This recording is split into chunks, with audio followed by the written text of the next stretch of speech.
आस्था है उन पर, हमें भी पूरा विश्वास है उन पर। और इसीलिए मैंने कहा कि 411 सीटों से जब मोदी जी दोबारा शपथ लेंगे तो सबसे पहले नाजिया माथा टेकेगी भगवान राम जी के मंदिर में। मुस्लिम होकर के मंदिर में जाओगे? लो, कोई पहली बार थोड़े ही हो रहा है।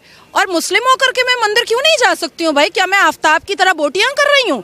क्या मैं नासिर खान की तरह बलात्कार कर रही हूँ, या अवैसी की तरह भारत के माहौल को भड़काऊ भाषण दे करके खराब कर रही हूँ, या लैंड माफिया खोल करके बैठी हूँ वक्फ बोर्ड की तरह, या हलाल सर्टिफिकेट की तरह जाली धंधा कर रही हूँ, या हलाला के नाम पर प्रोस्टिट्यूशन करवा रही हूँ? मैं तो ऐसा कुछ नहीं कर रही हूँ। मैं तो आस्था और विश्वास की जगह पर आ रही हूँ, एक पाक जगह पर आ रही हूँ, एक पवित्र जगह पर आ रही हूँ। मैंने क्या गलत किया? मैंने कुछ भी गलत नहीं किया। नहीं लगता मैम ऐसे बोलते हुए कहीं फतवा ना जारी हो जाए? फतवा जारी होगा तो भारत में जितने कोर्ट है उसी में चप्पल घिसवा दूंगी।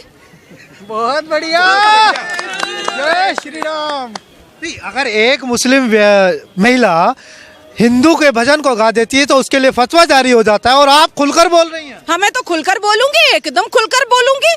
काहे नहीं बोलूंगी? कौन रोक सकता है मुझे? अवैसी साहब के पास, मदनी साहब के पास, बर्क साहब के पास बहुत बड़ा फ्रीडम ऑफ स्पीच है। आर्टिकल 19, 14, 21, 22, 29 मेरे लिए नहीं है। काहे नहीं होगा मेरे लिए? मेरे लिए नहीं होगा। बहुत बढ़िया। हम भी फ्रीडम ऑफ स्पीच पे बात करेंगे, फ्रीडम ऑफ स्पीच पे बात एकदम। और मैंने तो संविधान पढ़ा हुआ है। अवैसी अगर बैरिस्टर है तो नाजिया कोई जाहिल अनपढ़ तो नहीं है कि वो समझा देंगे भाई मेरा फ्रीडम ऑफ रिलीजन है, मेरा फ्रीडम ऑफ स्पीच है। तो मेरा कहाँ चला गया? मेरा कहाँ चला गया? मैं जाकर के सीरिया में ढूंढूं क्या अपना फ्रीडम ऑफ स्पीच? मैं सीरिया में ढूंढूंगी क्या? बहुत बढ़िया, बहुत बढ़िया। फ्रीडम ऑफ स्पीच की बात कर रहे हैं तो बात भाईचारे की करिए ना। ये तो कहीं ना कहीं बोल रहे हैं कि धर्म के नाम पर, मंदिर मस्जिद के नाम पर बार बार माहौल खराब होता रहा है। चलिए भाईचारे की बात करते हैं। हाँ जी। ज्ञानवापी दे दो बिना लड़े। बहुत बढ़िया। भाईचारे की बात करते हैं, भाईचारे की बात करते हैं ना। सनातनी बेटी श्रद्धा की बोटियां करके आफ्ताब को फिर ससुराल भेज दिया गया जेल। हमारे और आपके टैक्स के पैसे पे उसको दामाद बना करके रखा गया जेल के अंदर। कटवा दो, औजार बना दो नामर्द, क्योंकि इस्लाम तो यही कहता है। इस्लाम तो यही कहता है ना कि बलात्कारियों को नामर्द बना दिया जाए। सऊदिया का कानून भी यही कहता है, और हमारे अल कुरान 30 पारा भी यही कहता है कि अगर कोई भी मुसलमान मर्द ज़िना करता है तो उसको नामर्द बनाया जाए। बनाओ, मैं लिस्ट दे देती हूँ बलात्कारियों का, मुसलमान बलात्कारियों का।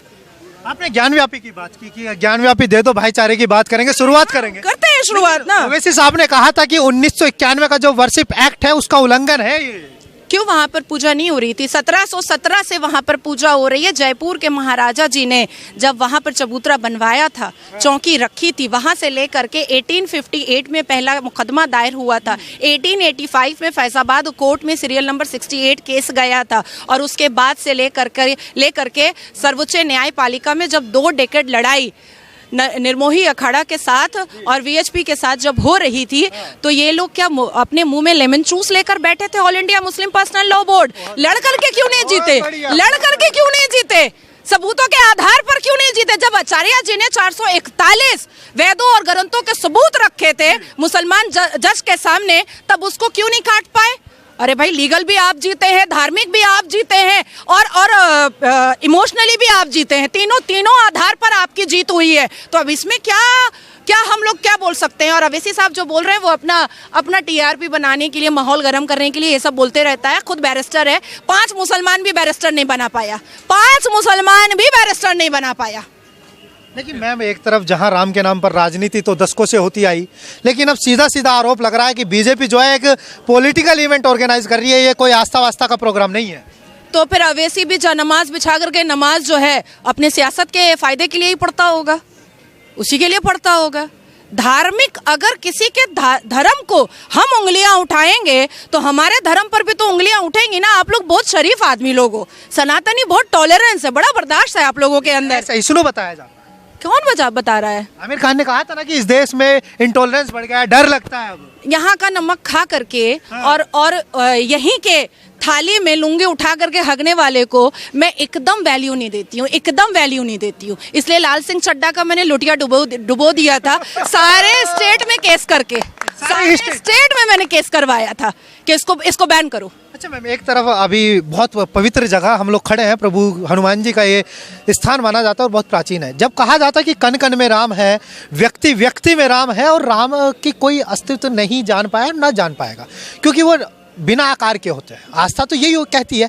तो फिर जब रोम रोम में राम है, तो इतना पैसा लगा करके एक भव्य मंदिर बनाने की क्या आवश्यकता थी? लोग कह रहे हैं कि एक अच्छा हॉस्पिटल बन जाता राम के नाम पर, एक अच्छा विश्वविद्यालय बन जाता, तो लोगों के लिए फायदा होता ना। कौन सी मस्जिद जो है वो हॉस्पिटल और यूनिवर्सिटी खोल रही है? कोई मस्जिद खोली है क्या? नहीं।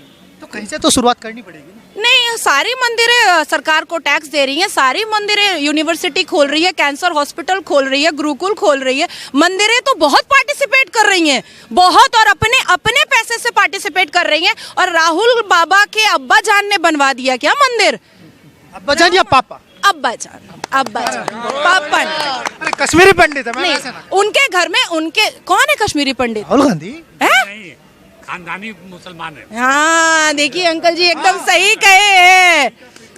1954 लगता तेरे को मानने सुनिए 1949 में अजमेर शरीफ गए थे नेहरू साहब।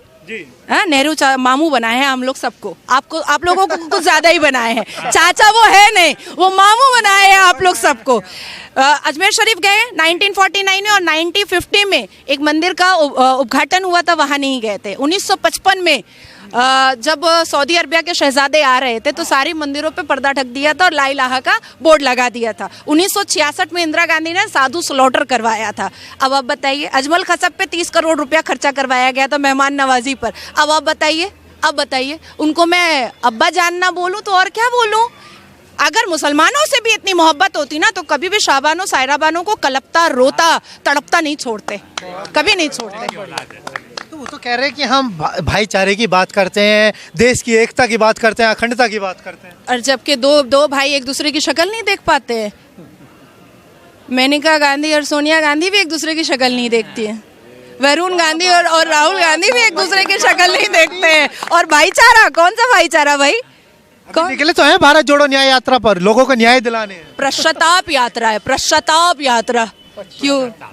क्योंकि जिनके पूर्वजों ने और बाप दादा ने, अब्बा जान ने सबसे ज्यादा अन्याय किया है, उसी की माफी के लिए यात्रा निकाल रहे हैं। और मैं और एक बात बता देती हूँ, 4000 किलोमीटर चले थे चवन्नी अठन्नी एक्ट्रेस को लेकर के, उसके बाद धीरज शाहू को लेकर के जो गड्डियों का साम्राज्य था, उसके बाद कन्हैया को लेकर के जो हिंदुस्तान तेरे टुकड़े होंगे इंशाल्लाह इंशाल्लाह का नारा लगाता था।